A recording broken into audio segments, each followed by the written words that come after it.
로마서 3장 1절부터 8절까지 말씀을 함께 읽었습니다. 지난주 우리는 이 겉모양과 속사람이라는 제목으로 말씀을 들었습니다.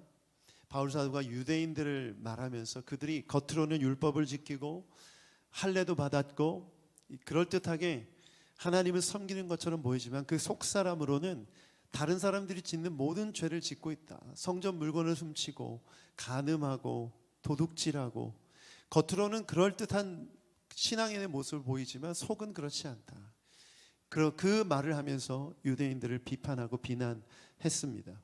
그런데 3장에서는 좀 방향이 바뀌어서 유대인들의 특권을 언급합니다. 유대인들이 특권을 말하면서 그들에게 긍정적인 면이 있음을 말해주고 있습니다. 그 특권이 무엇이냐면 하나님의 말씀을 맡았다 이렇게 말해요. 하나님의 말씀을 맡았다. 여러분, 우리가 알고 있는 구약 성경 모든 이 인물들 대부분 누굽니까? 유대인입니다. 유대인. 모세, 아론, 또 여러분이 잘 아시는 야곱, 이삭 다 유대인들이에요. 하나님께서 그들을 통하여 하나님의 계시를 허락해 주셨고 하나님께서 그 계심을 드러내 주셨어요. 유대인들을 선택하셨고 그들을 통해 말씀하셨어요. 그런데 왜 이 특권을 언급하냐면 그들이 특권을 받았는데 그 특권을 제대로 지키지 못하고 어떻게 했느냐, 예언을 무시하고 우상을 숭배하고 겉으로는 율법을 지키지만 속으로는 온갖 죄를 저질렀기 때문에 그들의 신실함에 문제가 생겼다는 거죠. 하나님의 놀라운 말씀의 특권을 맡았는데 특권을 맡은 자로서 그 일을 신실하게 행하지 못했다는 거죠. 근데 이게 뭐가 문제냐면 그들의 신실하지 못한 모습 때문에 하나님이 비난을 받는 상황이 된 거예요. 봐라. 저 유대인들이 저렇게 신실하지 못하니까 하나님은 결국 신실하지 못한 사람, 신이다. 이렇게 논리적으로 결론이 생겨버리게 된 거죠. 사람들이 비난하는 거예요. 유대인들이 신실하지 못하기 때문에 그들이 섬기는 하나님도 신실하지 못하다. 왜? 신실하지 못한 유대인들을 선택했기 때문에. 그래서 바울이 이렇게 대답합니다. 3절 말씀 같이 한번 읽어보겠습니다. 3절 시작. 그들이 신실하지 못했다고 해서 하나님의 신실하심이 없어지겠습니까? 4절 그럴 수 없습니다. 사람들은 다 거짓말쟁이지만 하나님은 참되시. 무슨 말입니까? 유대인들이 얼마가 다 그런 게 아니라 일부가 신실하지 못하다고 해서 하나님의 신실하심이 없어집니까? 그럴 수 없습니다. 사람들은 거짓말쟁이지만 하나님은 참되십니다. 한마디로 유대인들의 신실하지 못함이 하나님의 신실하심과 연동되지 않는다. 그럴 수 없다. 바울 사도는 이렇게 말하면서 하나님은 참되십니다 라고 선포합니다. 그 이유에 대해서 이렇게 말합니다. 6절을 보면 하나님께서 참되신 이유에 대해서 이렇게 말씀하고 계세요. 하나님께서 만약 신실하지 않다면 세상을 어떻게 심판할 수 있겠습니까? 신실하시지 않는 분이, 참되시지 않는 분이 심판할 수 없다. 하나님의 신실하심은 다른 사람들에게 연동되지 않은 이유에 대해서 이렇게 설명합니다. 그렇다면 바울 사도는 왜 이 얘기를 로마서를 통해서 하고 있을까요? 그 당시 사람들이 말하는 말 때문입니다. 사람들이 어떤 말을 했냐면 이런 말들을 했어요. 5절을 보면 이렇게 말하고 있어요. 5절 함께 읽어보겠습니다. 시작. 우리의 불의가 하나님의 의를 드러나게 한다면 무엇이라고 말하겠습니까? 우리에게 진노를 내리시는 하나님이 불의하시다는 말입니까? 우리의 불의가 하나님의 의를 드러나게 한다면 무엇이라고 말하겠습니까? 자, 우리의 불의함이 하나님의 의를 드러내게 한다면 우리의 불의조차 옳은 것이 아니냐, 자신의 불의를 합리화하는 말이에요. 더 나아가서 이렇게 말합니다. 6절을 보면 시작. 나의 거짓됨 때문에 하나님의 참되심이 더욱 분명하게 드러나서 하나님께 영광이 돌아간다면 나 여전히 죄인으로 판정을 받습니까? 자, 이 말은 바울의 말이 아니라 사람들이 했던 말이에요. 이런 말들을 하면서 하나님에 대해서 질문하는 사람들이 있었던 것이죠. 여러분, 이 말을 바울 사도가 인용하면서 하는 이유가 바로 그 당시 사람들이 이런 생각을 가지고 자신의 생각을 변호하고 말했기 때문입니다. 거짓말에 대해서 이렇게 말하죠. 이렇게 예를 들 수가 있어요. 거짓말이 없다면 진실을 진실로 여기지 않을 것이기 때문에 거짓말조차도 좋은 게 아니냐, 이런 논리가 생기게 되는 거죠.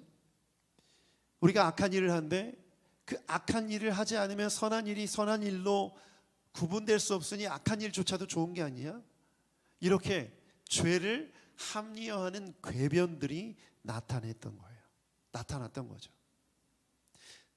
죄를 죄로 인정하지 않으려고 사람들이 그 죄를 변호하기 위해 만들어낸 궤변들, 논리들인 것이죠. 이런 논리들이 교회 공동체를 위협하고 있었고 많은 사람들의 생각을 흔들고 있었어요. 그래서 바울 사도는 오늘 이 본문을 통해서 세 가지를 말하고 있습니다. 이 말씀이 우리에게도 적용될 때 우리 안에 일어나는 수많은 궤변들, 사람들의 논리들이 하나님 말씀 앞에 정리가 될 줄 믿습니다.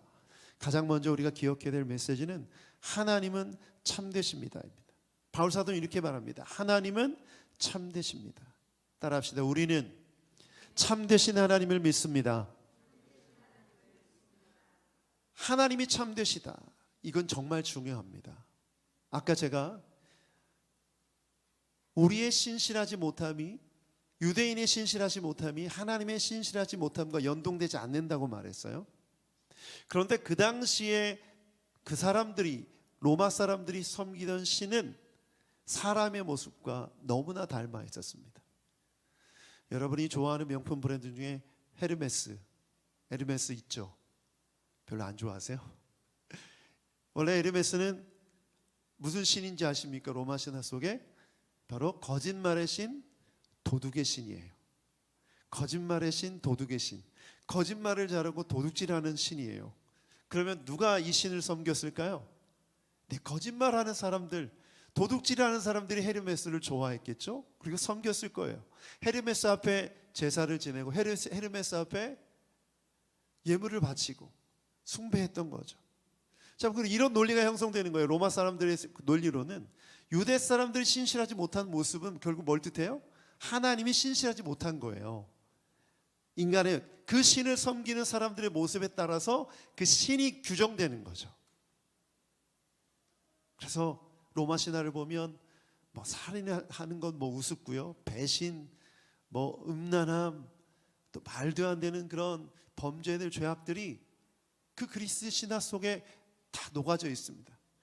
그 이유는 뭐냐면 인간의 죄악의 모습을 신에게 더 씌워서 자신의 죄를 합리화시키려는 인간의 욕구가 그 안에 내재되어 있었던 것이죠. 이런 논리로 하나님을 그렇게 이해하는, 그 로마 신화 속에 등장하는 신들처럼 이해하려는 사람들의 생각에 대해서 바울은 분명하게 말합니다. 하나님은 참되시다.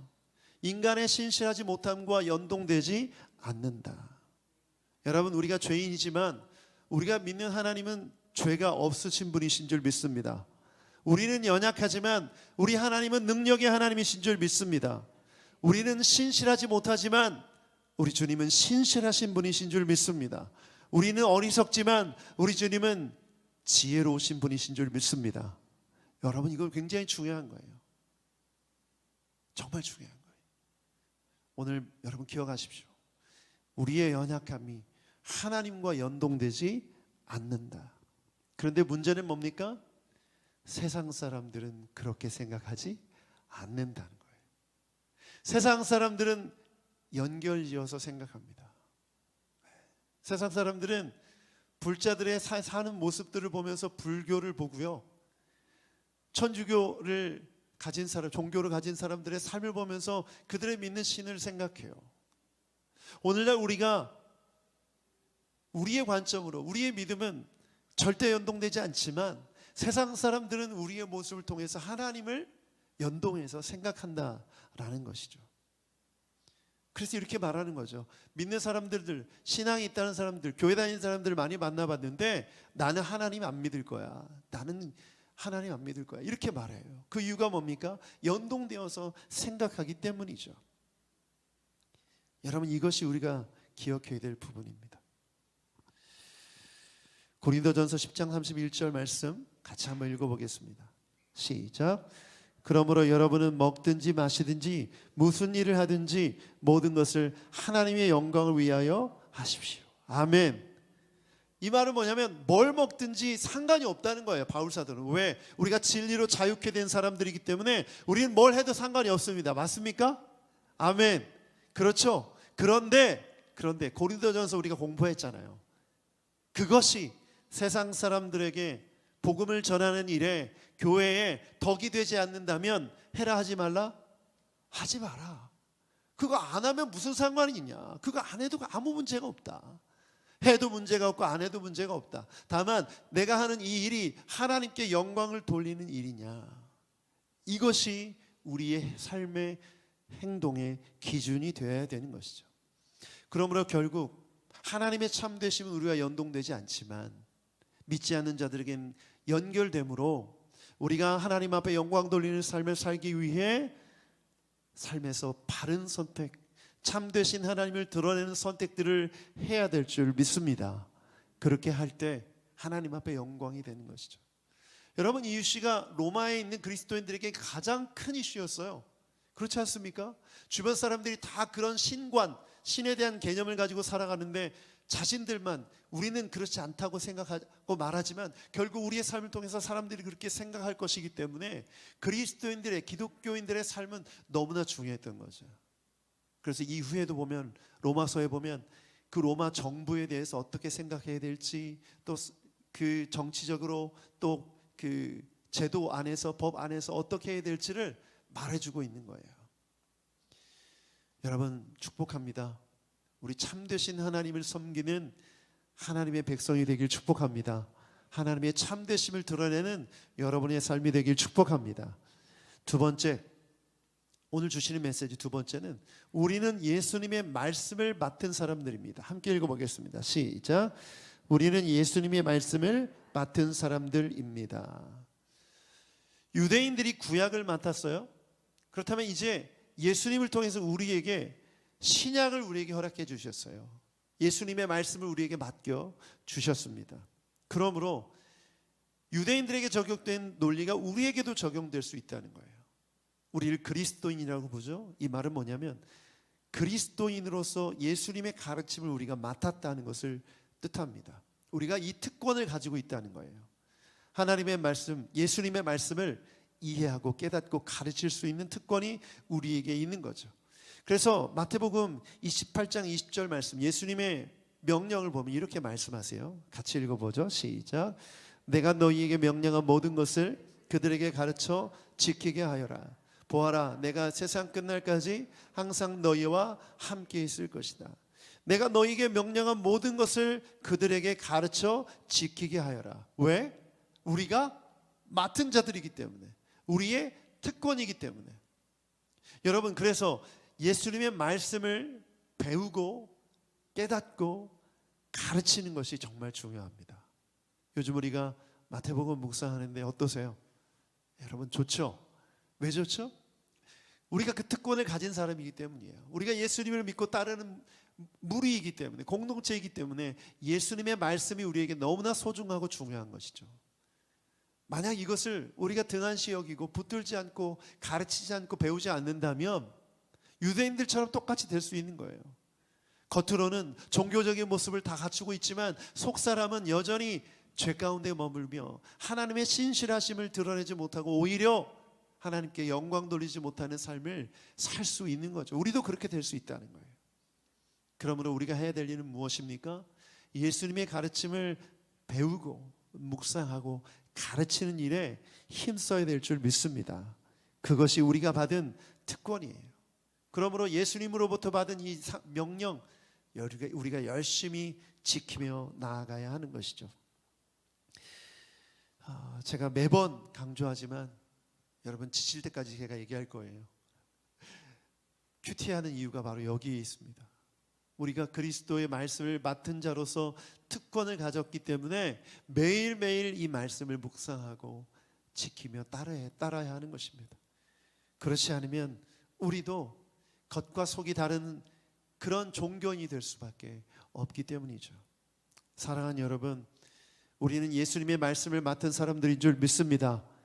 그래서 날마다 이 말씀을 묵상하고 따르는 여러분 되기를 축복합니다. 세 번째는 죄를 합리화해서는 안 됩니다. 사실 이것이 오늘 메시지의 결론과 같은 말씀입니다. 죄를 합리화해서는 안 됩니다. 여러분, 죄인의 특징이 뭐죠? 죄를 변명하죠. 합리화해요. 내가 죄를 지을 수밖에 없었다 이렇게 말해요. 그러면서 자신의 상황에 있는 모든 것들을 다 동원해서 죄를 설명하려고 하고 변호하려고 합니다. 근본적으로 죄를 인정하기 싫기 때문이에요. 범죄자들이 자신의 범죄를 순순히 처음부터 자백하지 않는 이유가 바로 여기에 있죠. 어떻게든 숨기려고 하기 때문에. 여러분, 이것은 무엇을 뜻하냐면 우리가 죄인이기 때문에 우리도 하나님 앞에서 이렇게 자신을 변호하려고 하고 궤변을 만들 수 있는 존재라는 거예요. 그럴 수밖에 없었다. 또 이것이 이렇기 때문에 그럴 수 있지 않느냐라는 나름대로의 궤변을 만들어낼 수 있다는 거죠. 그래서 고린도후서 10장 4절부터 5절 말씀이 우리에게 중요합니다. 함께 읽어보겠습니다. 시작. 싸움에 쓰는 무기는, 우리의 무기는 견고한 요새라도 무너뜨리는 강력한 무기입니다. 우리는 궤변을 무찌르고 하나님을 아는 지식을 가로막는 모든 교만을 쳐부수고 모든 생각을 사로잡아 그리스도께 복종시킵니다. 자, 우리는 뭘 무찌러요? 궤변을 무찌르고 또 하나님을 아는 지식을 가로막는 모든 교만을 쳐부수고 무찌르고 쳐부수고. 그런데 무엇을 가지고? 우리가 쓰는 우리의 무기, 그 무기를 가지고. 그렇다면 우리의 무기는 뭡니까? 에베소서 6장 17절 시작. 그리고 구원의 투구를 받고 성령의 검 곧 하나님의 말씀을 받으십시오. 자, 여러분, 우리의 무기가 뭐라고요? 하나님의 말씀. 하나님의 말씀은 뭐를 무찌른다고요? 궤변을 무찌르고 그리고 하나님을 아는 지식을 가로막는 모든 교만을 쳐부수고 모든 생각을 사로잡아서 누구에게? 그리스도께 복종시킵니다. 아멘. 하나님의 말씀, 그것이 성령의 검입니다. 우리가 들어야 될 무기예요. 여러분, 이 무기를 들고 어디로 나아가야 됩니까? 가장 먼저 자기 자신에게로 나아가야 돼요. 다른 사람들에게 나아가는 게 아니에요. 무기 들고 다른 사람들에게 나아가는 게 아니에요. 여러분, 영적 전쟁은 내 안에서 일어나잖아요. 가장 먼저. 그러면 내 안에 일어나는 궤변들, 내 안에 일어나는 하나님의 아는 지식을 가로막는 모든 교만들, 이 모든 것들을 향해서 그 성령의 검을 들고 말씀을 들고 나아가야 되는 거죠.